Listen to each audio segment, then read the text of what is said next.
Y'all, I burst out of the woods covered in blood and threw myself in front of a black Rolls Royce. The window rolled down, that face made me forget the pain.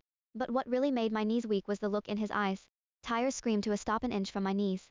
The driver yelled, "Are you crazy? Wrong car." I ignored him, limped to the back door, and slapped my bloody palm on the bulletproof glass. The tinted window glided down halfway. Inside sat a man with a jaw sharp enough to cut, eyes cold and predatory like a wolf scanning prey. He glanced at the rope burns on my wrists, then at the dark woods behind me. "Unlock the doors," he rumbled.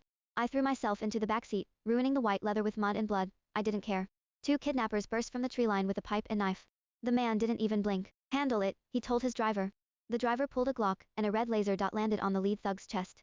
No words, just that dot, scarier than any scream. The thugs froze, cursed, and ran. The rolls pulled away smoothly. The AC was freezing.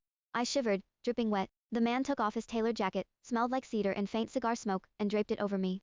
I wrapped it tight. "Thanks, can I borrow your phone?" I rasped.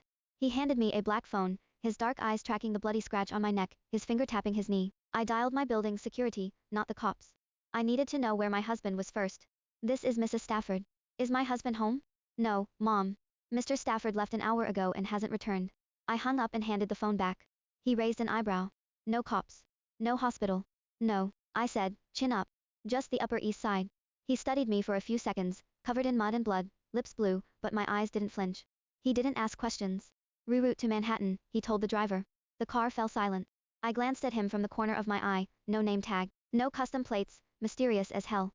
He reached into a small compartment, pulled out a crystal glass and a heated decanter, poured amber liquid, and handed it to me. "Drink." I threw it back in one gulp. Hot whiskey burned down my throat, sending fire through my frozen limbs. City neon lights bled through the rain-streaked windows.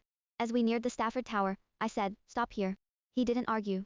As I reached for the door, he held out a matte black business card, no name, just a silver phone number. His voice dropped an octave. "If that useless man puts your life in danger again, call this." I took the card and gripped it tight.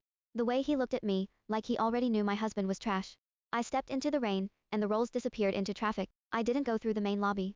Service entrance, freight elevator straight to the penthouse. I punched in the door code. The massive apartment was dark as a tomb. I didn't shower, didn't change, still dripping blood and rain.